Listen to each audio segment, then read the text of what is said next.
Good afternoon, everybody. My name is Nadine Idris, and I have been given the honor to present one of my most favorite people in the world, Mr. Reda Asaad. I am a former student of Mr. Asaad, better known as Istez to many of us. Istez was born in Tartus, Syria. He studied Arabic literature at the university in Damascus, where he lived until the late 60s. Istez was well known in the Syrian literary circle in the 70s. He had a regular column on a morning show. He was the editor-in-chief of the first Syrian geological magazine. He also published his poetry in many Syrian journals, and his first book of poems, I Fear You Not Because I Love You, which resonated widely in Syrian intellectual circles. Istez then immigrated to the US in 1980 and made it his second home. He continued, however, to publish his poetry in Syrian papers through the 80s. He joined the Arab League, where he worked for many years until he decided to dedicate his life to teaching Arabic. In fact, Istez has taught Arabic as a second language and as part of the IB Arabic program in many of the DC schools, including the Washington International School, the British School, Murray, Madeira, as well as in private homes since the late 80s. All of this to say that Istez is not only a very accomplished literary figure, but also a teacher and mentor to many generations of students. My sisters and I immigrated to the US from Lebanon when I was 4 years old. My parents anticipated us staying here just a little bit before we would go back. My mother would never accept that her 3 children would not speak Arabic. It was her mission. However, after different Arabic teachers with very little success, we really did not care much for the language. When I was 10 years old, Istez came into our lives. You can only imagine how upset we were to be told that every Saturday morning we would have to spend it with this man studying Arabic for 2 hours. Little did we know that we were meeting one of our lives' most important mentors. I studied with Istez through elementary, middle school, and high school, but we could not part. So we decided to keep meeting. And he would come and meet me at Georgetown University every week for our classes. Now, during these classes, we would study Arabic, history, different religions, gossip, but also he offered me guidance on growing up in the US, all while holding on to my culture. Arabic classes were above all fun. He is not your traditional teacher. His stories, his jokes, even his moves were all part of Arabic and made it appealing. I remember clearly when we first started learning the alphabet. Istez would always make sure that we knew how to spell his name.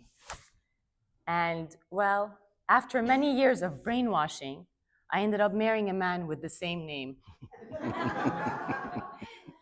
Reza, as pronounced in Farsi, did not speak Arabic when we met, but he also insisted on learning Arabic. Years passed, and Istez was the one to give him his first lessons. Oh my God. More years passed. Reza and I got married, we became pregnant, and I called Istez and told him to reserve his slots for my children.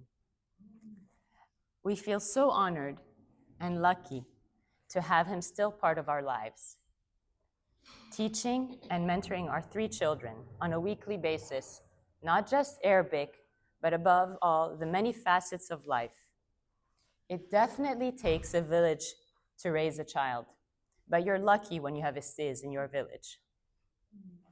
Love Knows No Rank is a compilation of his many stories turned into reflections on life, humanity, and love. In one of these, Sight or Insight, Istez quotes, "Sight is one of the senses. It means seeing and shows you the appearance of things, while insight reveals to you the truth of things. Istez was my upbringing and my children's insight. Congratulations.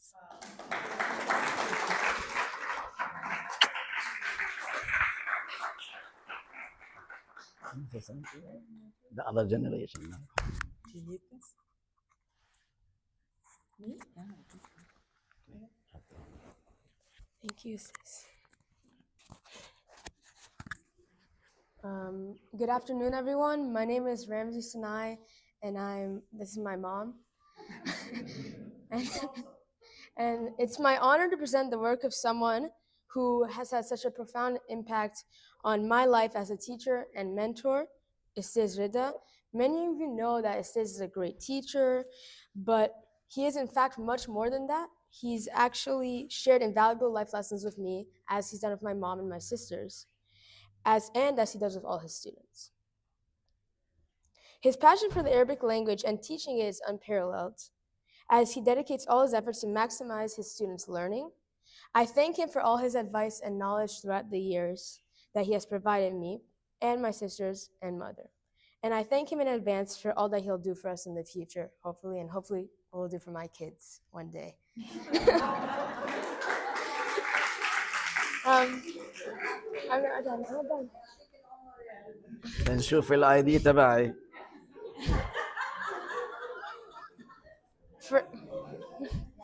Well, For over a year, thank you, حبيبتي. I lost my voice. For over a year, it's just been writing fascinating reflections, and every class, I remember how excited I was because every week he would come with a new reflection or story, and I'd get to read it.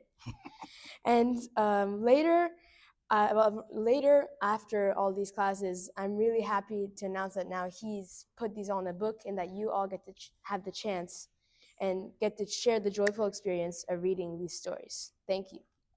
Congratulations. My turn. Nadine, thank you, حبيبتي. You made me already look old. You were 10 years old. Look at yourself now. I'm 20. A beautiful mom, beautiful wife, very successful doctor. I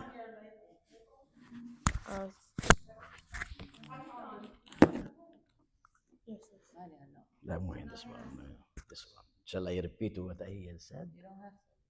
Habibti, and you made me look old. You were 10 years old. But I repeat, look at you now. Beautiful mom, beautiful wife, and very beautiful, lovely, successful doctor. Thank you, Habibi. I mean, I'm honored to be once your teacher.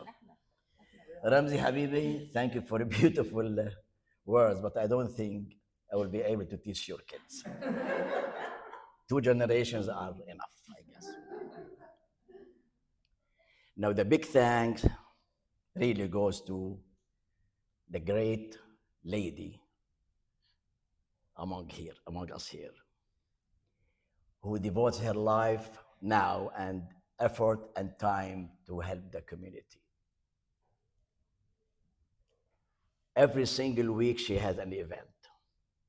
Not only that, she shares with us videos about health, culture, nature, health, you name it. Thank you for hosting my event, Mrs. Suhaila Bourizan. Thank you very much. And I told you my sister's name is Suhaila and my wife's last name is Abourizan. So we are related somehow. Thank you all, beautiful, lovely, beloved friends. Thank you for being my treasure for decades in this country. Thank you very much for being here, for your support. My wife, Nadia, who lives in my heart and my thoughts, I bow with respect and love. خليلي إياكي ونخلينا لبعض.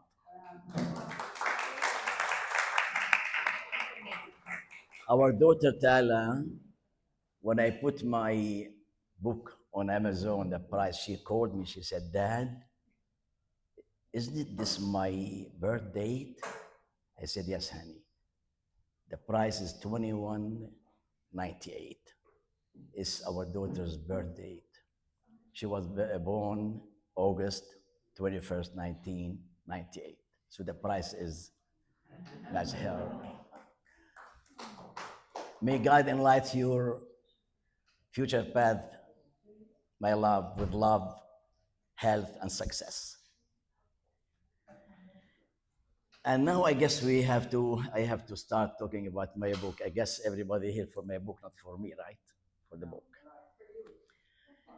Well, in life, sometimes some things sometimes can come full circle.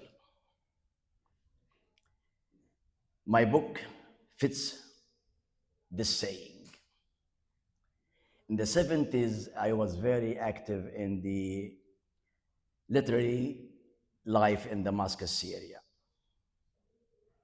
A young guy, very promising guy by name Ahmad Naddaf.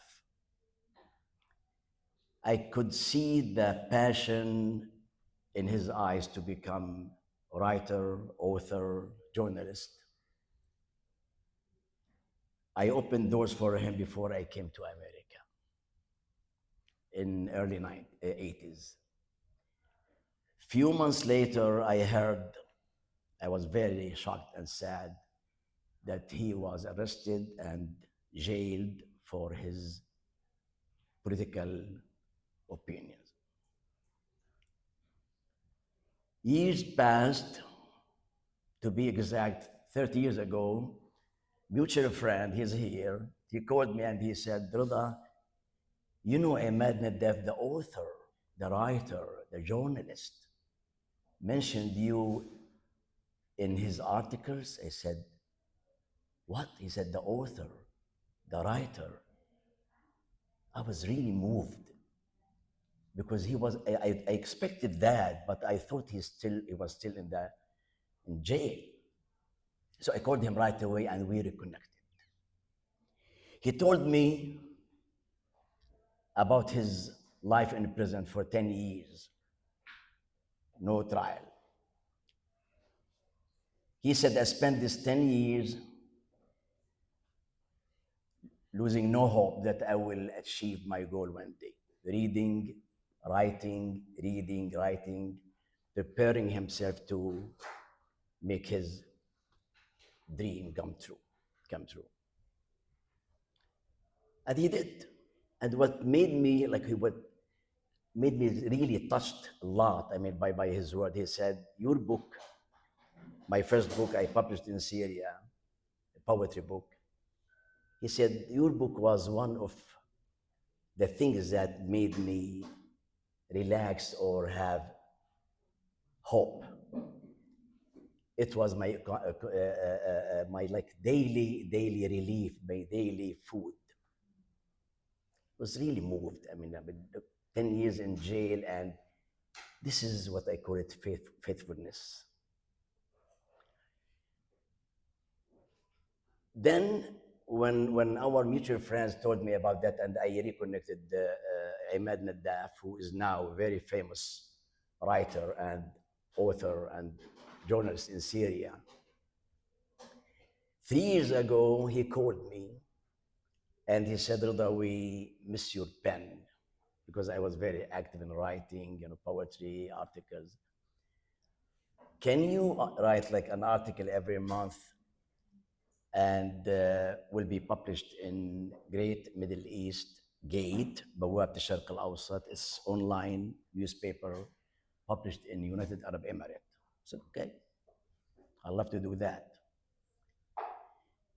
And this is the way it started. My reflections in the book, this started as articles, monthly article.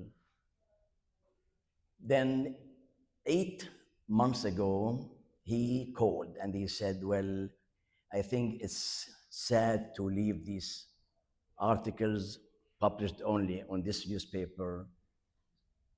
I really see that we have to put it in a book and publish it and give it a chance for others to read this articles. I said, okay.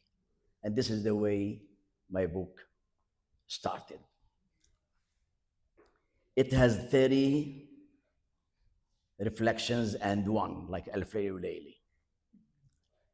They all, I lived all, they are all stories I lived with all living beings around us, plants, animals, human being, nature.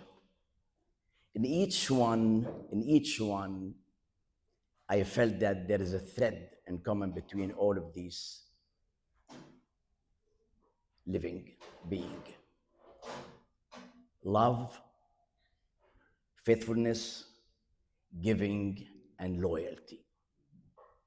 They share all these values just like they share birth and death. We are all the same.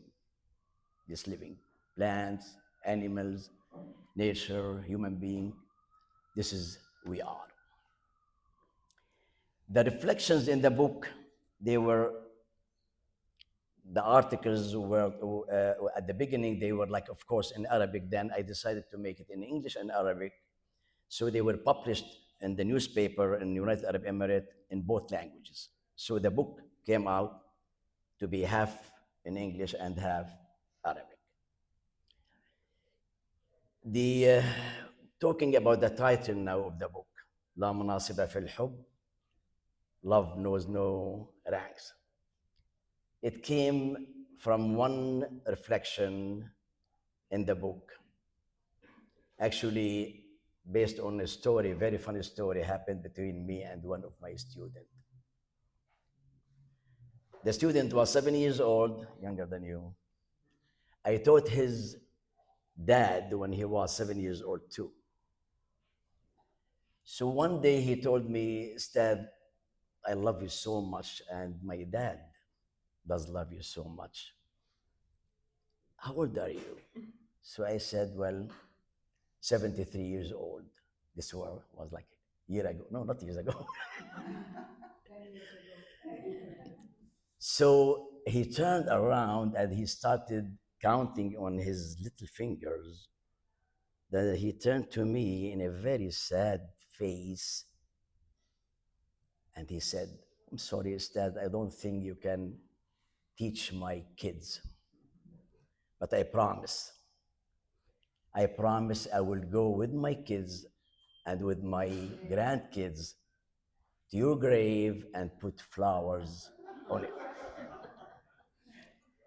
This, I was shivered because I said, nothing long left in my life, but it gave me peace of mind and the joy that could love be inherited.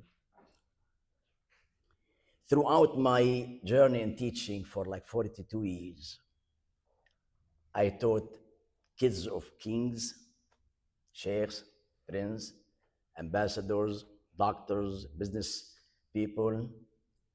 Love was never, love was never subject to any title. Any title. We had mutual love that not subject to any title or rank. That's why I came up with this title, Love Knows No Rank.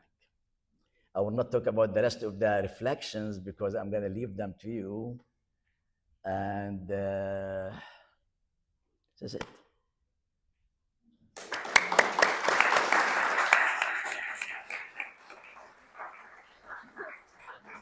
Huh? Any question, any comment, any about my age, nobody will ask. I was 40, 30 years ago. Any question, any comment, anything? I mean, before we start.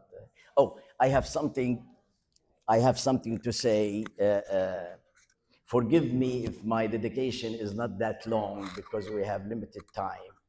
But believe me, each word, even two with, means a lot when I write it in the book. So when you see like short dedication, doesn't mean that what in my heart to whoever is taking the book is not reflected well or written well.